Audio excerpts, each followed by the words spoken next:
Right, we come to the statement. I call the Secretary of State, Michael Gove. Thank you very much, Mr. Speaker. And with your permission, I'd like to make a statement about the next steps that we are taking in the government's strategy to counter extremism and to build greater national resilience and social cohesion. The United Kingdom is a success story, a multinational, multi-ethnic, multi-faith democracy, stronger because of our diversity.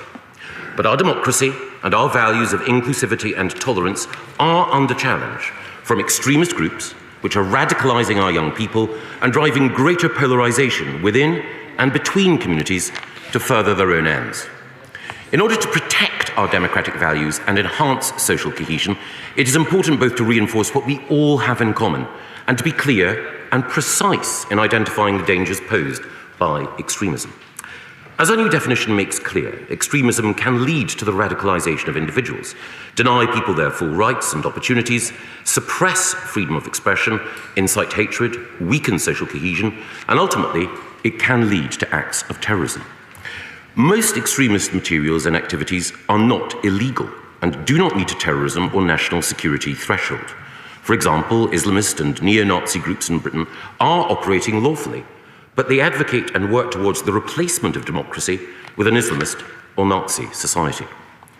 The Department for Levelling Up Housing in Communities has been working with local authorities, civil society and faith groups, especially in those areas where social cohesion is most under strain, to de-escalate tensions and to explore the most constructive support that we can offer. From our engagement, we hear widespread unease over the safety and security of community organisations, political candidates and elected officials. Councillors have been threatened with violence. Council meetings have been disrupted. Council officers and elected members talk of walking a tightrope, terrified of inadvertently saying the wrong thing, of offending one side or another. Many choose to remain silent, to take no action. Mr. Speaker, such is the chilling effect of these extremist groups on our democracy. It is, of course, gravely concerning that the conflict in the Middle East is driving further polarisation. We've seen a terrible increase in anti-Semitic and anti-Muslim hate crime, as well as a very significant increase in radicalisation. Troublingly, there is also evidence that some Islamists and extreme right-wing groups and others who seek to tear our society apart are working together to maximise the reach of their message and cause. And that is why the work of civil society organisations such as the Community Security Trust and Tel Mama, as well as Muslims Against Anti-Semitism, the educational charity Solutions Not Sides, and the Forum for Discussion of Israel and Palestine is so important. We've provided additional funding for the CST and Tel Mama to counter anti-Semitism and anti-Muslim hatred, and we will do more. We will shortly establish a new fund to provide additional, direct and tangible support for grassroots organisations building bridges and fighting division. I wish to commend those doing so much to counter prejudice.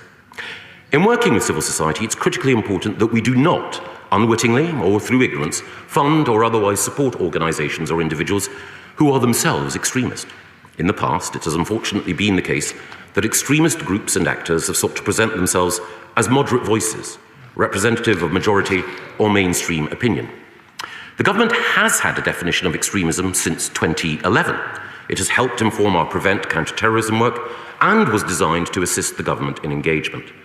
But in a considerable number of cases, organisations and individuals with views which are clearly extreme have nevertheless benefited from state engagement, endorsement and support, and furthermore have exploited that association to further their extremist agendas. Among the most significant was Shakil Beg, who was labelled an Islamist extremist by a judge. Mr. Beg, an NHS chaplain and regular speaker at state schools, ran the Lewisham Islamic Centre and was on both the Metropolitan Police's Independent Advisory Group in Lewisham and Lewisham's Standing Advisory Committee on Religious Education. In 2016, Mr. Beg sued the BBC when they described him, accurately, as an extremist.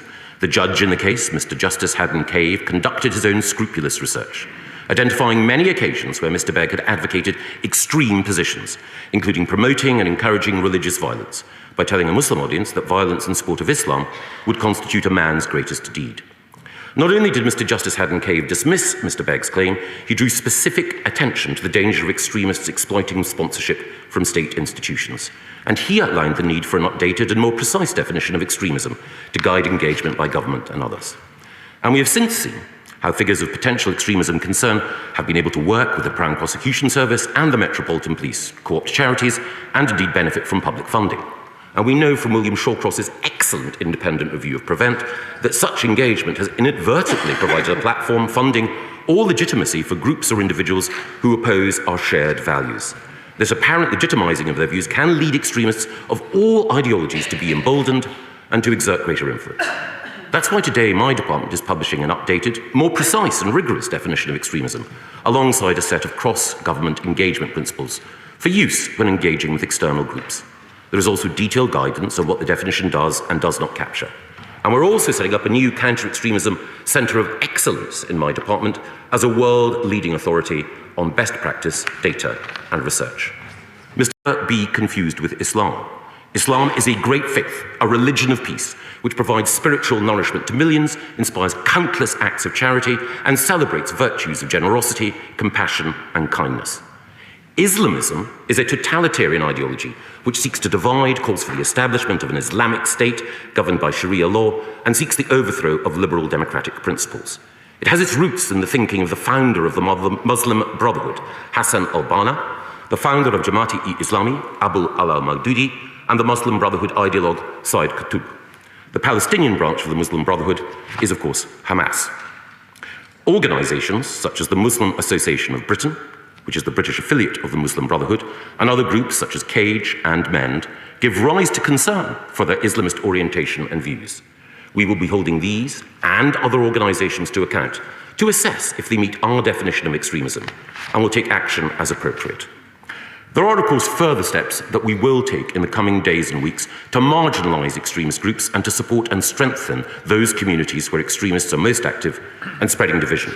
This will include responding to Dame Sarah Khan's forthcoming report on social cohesion and democratic resilience, and Lord Walney's independent review of how to counter political violence and disruption.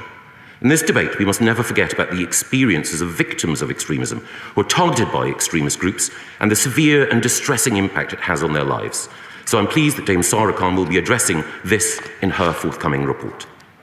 As the Prime Minister has said, the time has come for us all to stand together to combat the forces of division and to beat this poison. The liberties that we hold dear, and indeed the democratic principles we're all sent here to uphold, require us to counter and challenge the extremists who seek to intimidate, to coerce, and to divide. We have to be clear-eyed about the threat we face, precise about where that threat comes from, and rigorous in defending our democracy.